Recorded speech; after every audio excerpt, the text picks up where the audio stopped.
What's going on, Rhode Island? We're here at another episode of the Park Podcast here at the historic Park Theater and Event Center, and we're with our guests this week, the iconic, the legendary Billy Gilman. I mean, I don't think so, but the check is in the mail.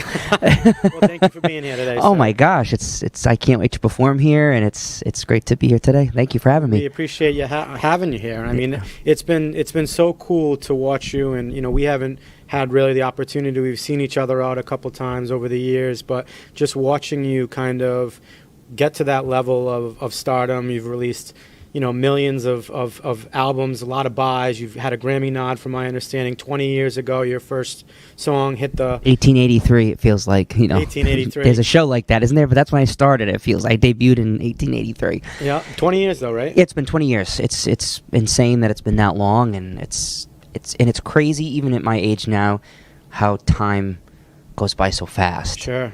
And it was even during lockdown, we did all those months and months, and it just seems like now it went by in a blip. It's just weird how time flies. Especially during the pandemic, I think we've all realized the importance of time, though, right? Absolutely. I mean, and what really matters. Amen. Amen. Absolutely. But we're here, and we are excited, and one of the coolest qualities I've seen with you, and even just kind of watching from afar, because like I said, I didn't intimately get to know who you are, is just watching how you handle people when they come up to you and approach you with your celebrity, and just take that moment and talk to someone and look at them in the eye. And I've met a lot of people throughout my travels and course of time, and I have to say it's really impressive, and just to watch what you're doing on a local scene to help with nonprofits and get positive messages out. And you did have a recent album drop called One Soldier. Yep. And the messaging behind that for the guests, so that they know was positive, and it was everyone can be a soldier, right? Absolutely. I mean, I don't do this for the sake of just selling a record or with the thought of winning a Grammy or this song's so great it's going to go to number one. You're in it for the wrong reason. Sure. So when I heard Soldier, I did not write that one. As of late, I like to release things that I've either written or co-written.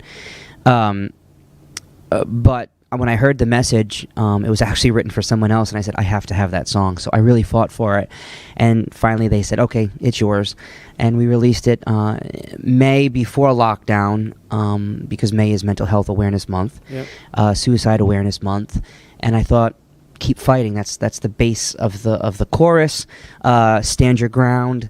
And when we were getting ready to do the music video, I really asked to co-direct it, because I had a lot of visions on different scenarios of life. A soldier dealing with addiction because he was in pain from coming back from war, homelessness, bullying in schools. There's all these little side plots, but at the end they all come together in a positive way, and I was really proud of it. And yeah, it was really interesting to see the response we got. You see people stating their messages through their words if they're a singer or a songwriter, but it's amazing how the amount of people that come to me and say, we didn't have a voice in that lane, or we didn't really feel seen until we heard that song. That's the Grammy win for me. Amen. You know what I mean? So I was very proud of that. Proud of that work. And music can kind of get a message across to a society in a time that we need it the most, right? It does, and that was the hardest thing during COVID. It was knowing that probably the one thing that people needed was to come into a theater, sit and forget their worries, let that door shut, and have someone entertain them. And of course we couldn't be in rooms like that. So we had to think of other ways. Like I used to do Facebook Lives every Friday night called Quarantunes, hoping that it would reach out and feel the way you felt actually being live.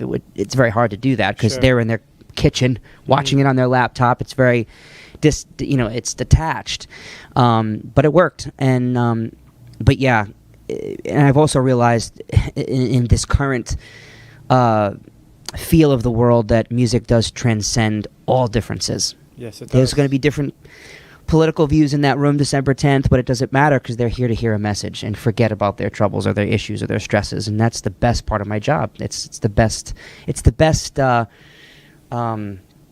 It's the best. What do I want to say? What's the word I want to use? It's a great goal to achieve. That's not just to hopefully I hit this great note, but to help them and help them forget and help them walk out of this room feeling a little bit therapy. therapy in a musical form. Yep. Absolutely. I love that. I Yeah. love that. And I think music is therapy. And you spoke on, I lost a friend over COVID that was a soldier. That was he was preaching mental health. He was helping veterans and lost his battle, like many have. Absolutely. And are continuing to battle every day. So you speak on these important messages that you're getting out through your music, through your message, through your platform.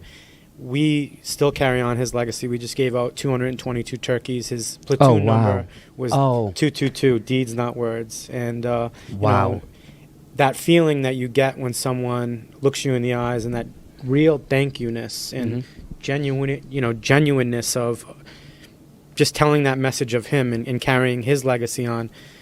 There's so many soldiers out there every day that you get to do that through your platform and through music, right? Every level is important, no matter if you're on Good Morning America stating it, or if you're on a podcast, or if you're on the radio, or if you're writing a book about it.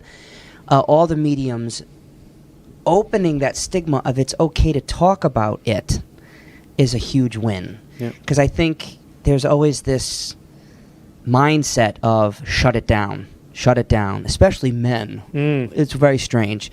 And the more we break those walls for people to be communicative of their issues and have them feel, because it is a normal thing, and they don't, even with my struggles, with my voice change and being depressed, and is my voice going to come back, because it was a very long process, hard process, almost damaged my throat. It was mentally very, very hard.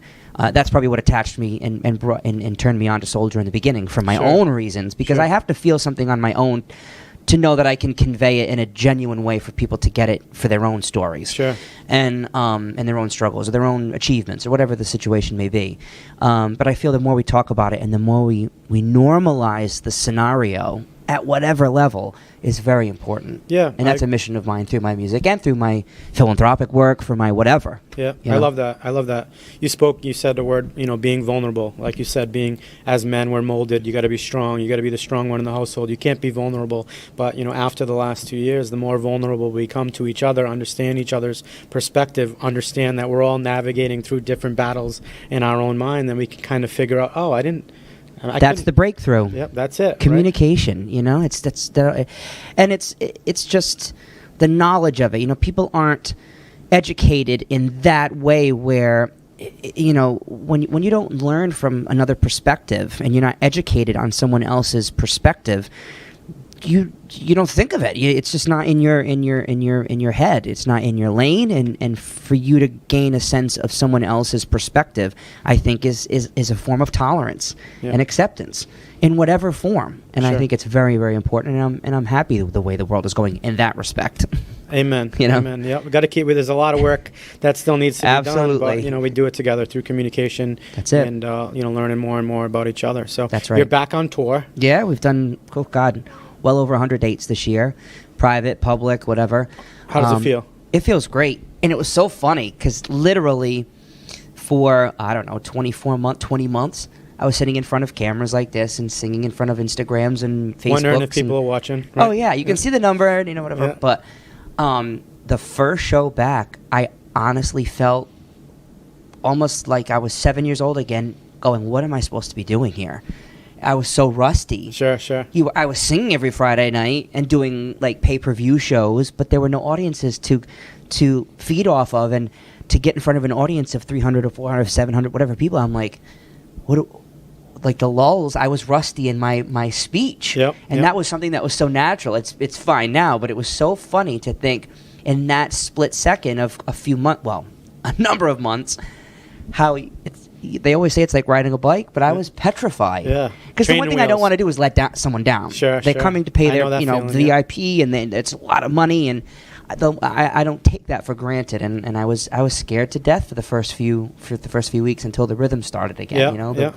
That's just like here, You're right. Every show you get a little bit better. You tweak a little bit more. I can only imagine. And it being closed a few years, it's amazing to see every day how we improve a little bit more, and more importantly, the team around us just kind of continuing to rally, even if I'm having a bad day, right? The water's coming down, I'm crying in the back room, whatever it may be. They propel, and the energy around you and the people that are your support system. You have to have that. It's not only you, No way, it can't be. Absolutely. I know I learned one great lesson surround yourself with people who are greater than you. Yep. Amen. You know. Yeah. And it's a team. It I wouldn't be absolutely anywhere is. without a team. It's impossible. It's too big of a thing. Like here, it's too big of an outfit to have it rely on you. You might think it does, but you have to fall on your team because then they feel a sense of importance and a sense of, okay, I belong here. Yep. Which only makes them want to work harder. Of course. You know? Of course. And how long have you had your team that you've developed? So I'm a bit of a loyal person to a fault. I have some people that that have been with me since I was 8. My band's been with me now for 10 years. So yeah, a lot of them have been around for a very long time, and I love that they still believe, and I believe in them. And we have some brand new team members and some new really cool things coming for the pipeline of very early 2023. Those are new team players, and we're getting to know them and what they think is best for me and what their visions are, and it's exciting. So I like new fresh ideas too. New blood. Yeah. New blood. Yep, gotta keep changing the team, keep That's evolving, right. keep growing. That's what right. What is? I mean, a lot has changed since the pandemic in music and in life. Mm-hmm. What are the biggest things that you're looking to solution-oriented strategies coming into this new post-pandemic world in music? Sure. Not much has changed. A lot has gone back to normal. What changed the most in the infancy stages of coming out of COVID was like doing a VIP with plexiglass. I felt like a bank teller. Sure. You know, here's your signed picture underneath the plexiglass. The record industry has changed. It's the same as it was during lockdown, but before then it was really shifting as far as, 80 to 90% of people don't go to buy a record at Target or Walmart or Kmart. I don't know if there's Kmart's anymore. I'm aging myself. Then how many in-store signings I did at Kmart's in Kentucky. Sure. But it's so nimble now. Normally people do release records. Vinyl has made a huge comeback. But the majority of people do Apple or Spotify, so it's one by one song. You go into a studio, you don't cut 12 songs anymore. You cut 6. Yep. And then you see where the success goes. Sure. It's cost effective in a way, but it's interesting to see the record labels trying to comprehend it because they're so still with the executives and the producers and the directors and the VPs. They're still so driven in the thought of people going into a place and buy records. I mean, when I started, they could tell by the demographics, okay, we're shipping, you're going gold before you even go gold because we're already shipping those units. Yep. How in demand it is. That's not the way anymore. Mm-hmm. You can do that, but now there's spins that count. There's, the 99-cent download. It's all so different, but we have to grow and adapt, Yeah, of course. Yeah. I was fortunate, one of my best friends is Johnny Gates, who I believe mutual friend of yours. Same, absolutely. And he was on The Voice also. Yeah. And, I was fortunate enough to kind of watch him through that process and watch him just go from a couple, 1,000 views from some of his songs to 1 million views. And all of a sudden, you're in the national spotlight and people know your name and he's walking around and people recognize it. How did, coming into adulthood, when that happened for you, how was that experience different from when you were a child star and kind of, you were already a star, right? So now you're just kind of re-entering the scene. Well, if I could be totally transparent. Would love that. Yeah. Here on the Park Podcast. On the Park Podcast. Yeah. It's interesting because you got to watch yourself because as an adult, what do you do when you go out? You drink. Yeah. So you can't get a little funky because people go, "Oh, we saw him at so." So that mindset. But as far as myself, how I navigated it, when I was young, 18 months old, they have me in a seat singing the Jeopardy theme. It was just some people go to school and figure out what they want to do and what their passions are. Mine was given to me from some higher power. It was that was in me from the get-go. I knew what I wanted to do. I never strayed. And so I've always just dealt with it because it was my choice. My parents were never the pushy momagers, and they never wanted to be anything but my parents, go make your bed. Yeah. And I think having that responsibility of, okay, this is what I want, I can back out at any time, there's no pressure, was the godsend. And so for me to deal with people, that's my responsibility. Mm-hmm. And it's one that I don't take lightly. And I love, some people go, I've been with artists that just get so aggravated. And I look and I'll say to them, I don't care anymore. I'll go, but that's what you've signed up for. Yeah. You know, and that person could be walking out of the worst meeting or the worst situation and saw you, knowing that you've touched them with your lyrics or your lines, and you're not going to give them the moment to say thank you or take a picture. Yeah. So I honor it. I worry when they don't. Yep. You know, so it's always been a blessing to me when people do that, because it's a sign that things are working and they recognize what you're doing on their technically on their behalf. And you can turn around a fan's whole week just from an experience with you, you know. And Absolutely. I've watched it with Kenan Thompson, who's became a friend, and other celebrities, and they'll walk the homeroom and they'll talk to someone, and people will talk about it for months to come, you know. So and those are people that'll come back and pay a ticket. Yeah, fee to come see a show. Yeah. It's all a business, you know what I mean? And I guess more importantly, we touched on this earlier on the podcast, is shifting the mindset of bringing people back together in a positive element, right? Just from being kind, from that one interaction, whoever it may be. Absolutely. Right? It's so important. You know, kindness goes a long way. And I've really realized it even more. You know, my first single came out 22 years ago now that I'm thinking the year we're in, called One Voice, and it's amazing how it made sense. It was inspired by the tragedy of Columbine, and it's amazing how that recording, I did a 20th anniversary version of it with a great a cappella country vocal group called Home Free. I was really struggling with how can I commemorate this anniversary but not have it sound the same, where it's you can compare it, meaning I could go into the studio, record it with musicians, and it's a 2020 version of One Voice, 2021 version of One Voice, but you can go, oh well, he did it different. This one you can't compare because it's a cappella. Yep. There's no, you know, and I love that. Like when I was on The Voice and they wanted me to do My Way. Well, My Way is one of the most iconic songs ever. I had to do something with that song for people to, for a split second, forget. Make it your own. And so that's why I started it completely a cappella. And, which is odd. That's a theme, I guess, for me lately. But it's amazing how that song is relevant, if not more today, than it was 20 some odd years ago. You know, mom won't watch the news. Too much stuff is making her cry. We need some help on her. I mean, it's just so strange how that song has almost become timeless. Yeah. And I don't know that my producers realized what they were doing at that point, because you're in the moment. They gave me songs that I can sing at 50, 60, God willing, 70 years old, and they still make sense, and it's not kids' songs. Yeah. You know, I'm very grateful for that aspect of my career. Absolutely. So for your next chapter here, are you writing a lot of your own? Every piece of music that you're going to be hearing from me is going to be written, or I've co-wrote it with someone else. Yeah. Amazing. That must feel great. It's a lot of pressure. Yeah. But it's great because I always, even at 12 years old, would go into the studio and I don't know where it came from, because none of my family are musicians. There's nothing in my bloodline like that I know of. Yep. And I've asked.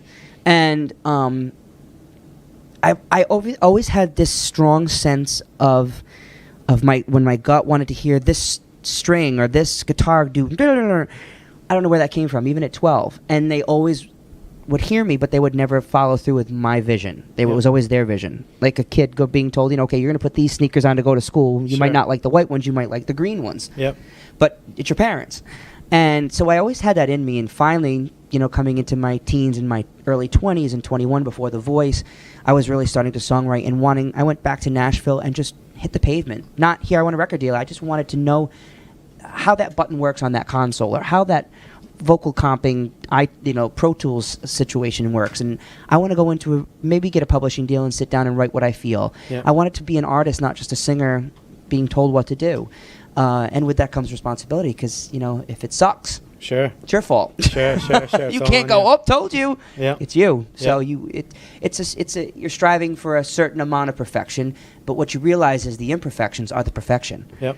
You know, the vulnerability. Absolutely. You might not think it's the best, but to someone it's the world. Yeah. You know. So. And I think when we're younger, like we're putting forth this image that we're trying to be accepted into a world, and we wear sneakers to be relatable with friends and all these other things, while we continue to try to find our authentic self. Absolutely. But when we come into adulthood and now you have the luxury of being able to put out your own message to the world, it is a vulnerable experience to see if they react to it. It absolutely is. And you know, it's so funny, like from when I was in school, I mean, I was pulled out and tutored from 7th grade on till high school.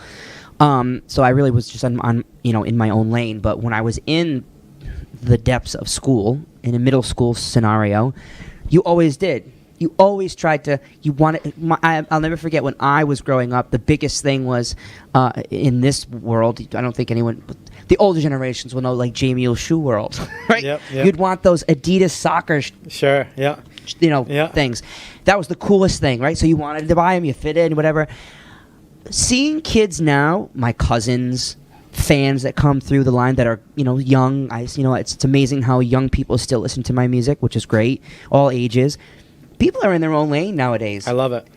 It's just, that is a strength that I did not have. Sure. I had a strength to stand my ground in certain ways, but I loved to fit in. Yep. Because I was so pulled out into a situation and in a spotlight where I just wanted to mesh and be friends with everybody. So I'll be a chameleon and maneuver my way. Yep. People just do whatever they want. I hope it's for a good reason, not for mean or hurtful reasons. But if they want to wear their hair pink and they're stronger and people are so much more confident in this day and age, and it's very admirable. Like, I didn't have that. I agree. Me neither. And it all stems from what we're talking about early on. Communication and understanding and tolerance, and it makes people feel okay. I can be myself. Yeah, and kind of deep diving into your own mental, right? Absolutely. Becoming kind of really falling back in love with yourself and who you are through the process. And there's layers to that, though, too. I mean, some people don't ever fully love themselves. That's a deep psychological conversation. But I agree, right? Which is not fun. Music, but, right? Yeah. But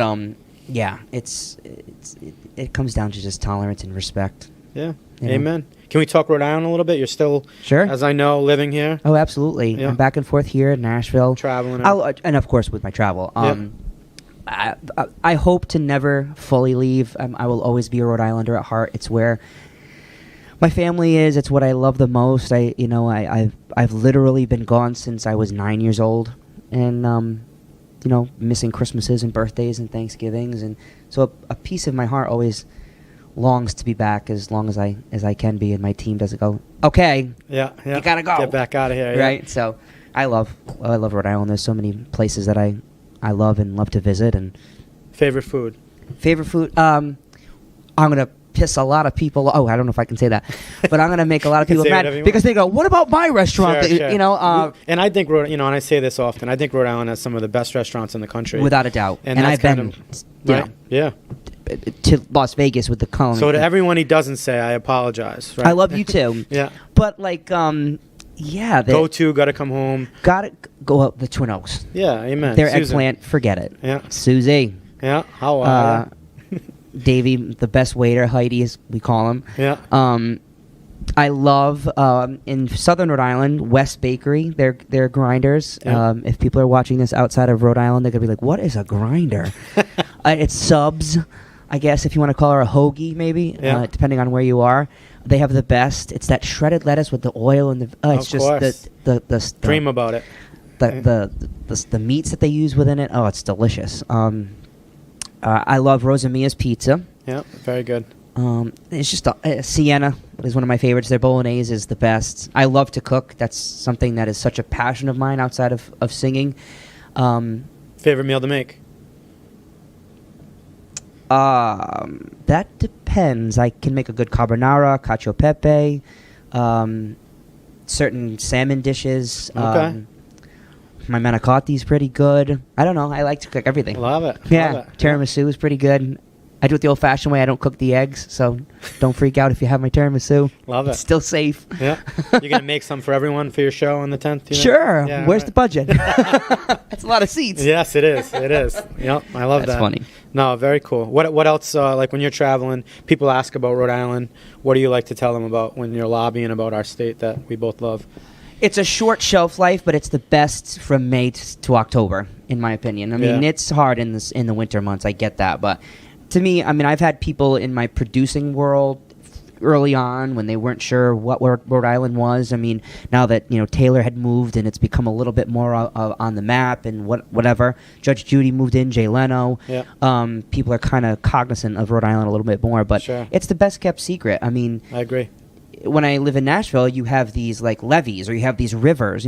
People can't comprehend that I grew up on a 40-acre horse farm. My mom showed horses for 25 years. 7 horse stall, country, pool house, acres and four-wheeling, and then you go to the beach, and then you have a city. Like, you have it all. Like, Yeah. people can't comprehend that until they come. And I've had producers buy summer homes. Yeah. So it's people grasp it pretty quickly when they start to understand the food and the atmosphere. And Sure. It's interesting. I lived in LA post-grad, and I found out about traffic. Yeah. Right. So when I hear Right. Rhode Islanders say that there's traffic here, I'm like, you don't even know what traffic is. No, right? absolutely, Like, especially we in might Los wait Angeles. 5 minutes and, we're off again, right? But Right. there's traffic in other areas of the world. So that's kind of one of the great things I love about Rhode Island is we can get everywhere within an hour. And Absolutely. everything that you said, too. I everywhere I go, I'm like, I wish I had just the lobbying job of Rhode Island. Anybody I get to talk to, I'm like, you got to come to Rhode Island. That's so you funny, got to come yeah. to Rhode Island. But Yep. I mean, that's 90 cents to have the whole state carpeted, but what can you do? I love that. So we got December 10th coming up. Anything else you want to talk to your fans about, or anything else you want to plug? Yeah, December 10th. It's going to be a fun show. We're in rehearsals right now. We have a choir this year, which is going to be great. Cranston East, yeah, right next door. Yeah, Yeah, very cool. very exciting. And I appreciate, when we're working with national talent, it was always important to us to see if we could include a local element, inspire love the it. local community to see someone like you on stage and perform with you. So I appreciate your willingness. Oh my to wanna gosh, do and that. it's so important to me to keep that going. I mean, I try to give as much as I can throughout the country, whatever. But the music and the arts programs in general are such a dying situation in our school systems that I love to give them opportunities, because if it should go away, if they get a bug by standing on, if they get bit by that, what is this on the stage? And that propels them to want to meet a voice coach or want to go to this casting Yep. and to start their life. I love to give that opportunity to our youth or an adult choir, whatever it might be. I love to let them see what it's like, and anyone, if you have the tenacity and the willpower and the strength and the determination, you can make it. Amen. You can, because you got to like it for the right reasons, because there are so many highs and so many devastating lows that if it's not what you completely are, you'll never make it. Keith Urban said to me, who was one of my great friends, he said, he said, take it from me, Billy, if you get the same high singing to 50 people and 50,000 people, you're in it for the right reason. Amen. And it's true.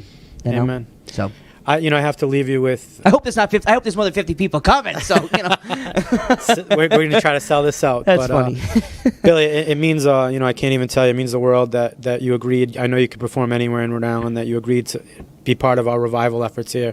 It's been a lot, especially with having to close from the storm. Absolutely. And the damage. I was nervous. I'm like, oh no, hopefully it, And I think we touched on this, but our team has just worked really, really hard, and we're really, really excited to have you. And you worked through us through the process, and it just really, really means a lot to us. So I'm excited for December 10th and having you here and having you here today. So thank you. I can say it from experience. Everybody likes a genuine comeback story. Amen. Yeah. And it's a great thing, and it's a part of history for Rhode Island, and I just love the story, and I'm happy that you guys said yes. So it works both ways, believe me. It's going to be fun. I appreciate it. Yep.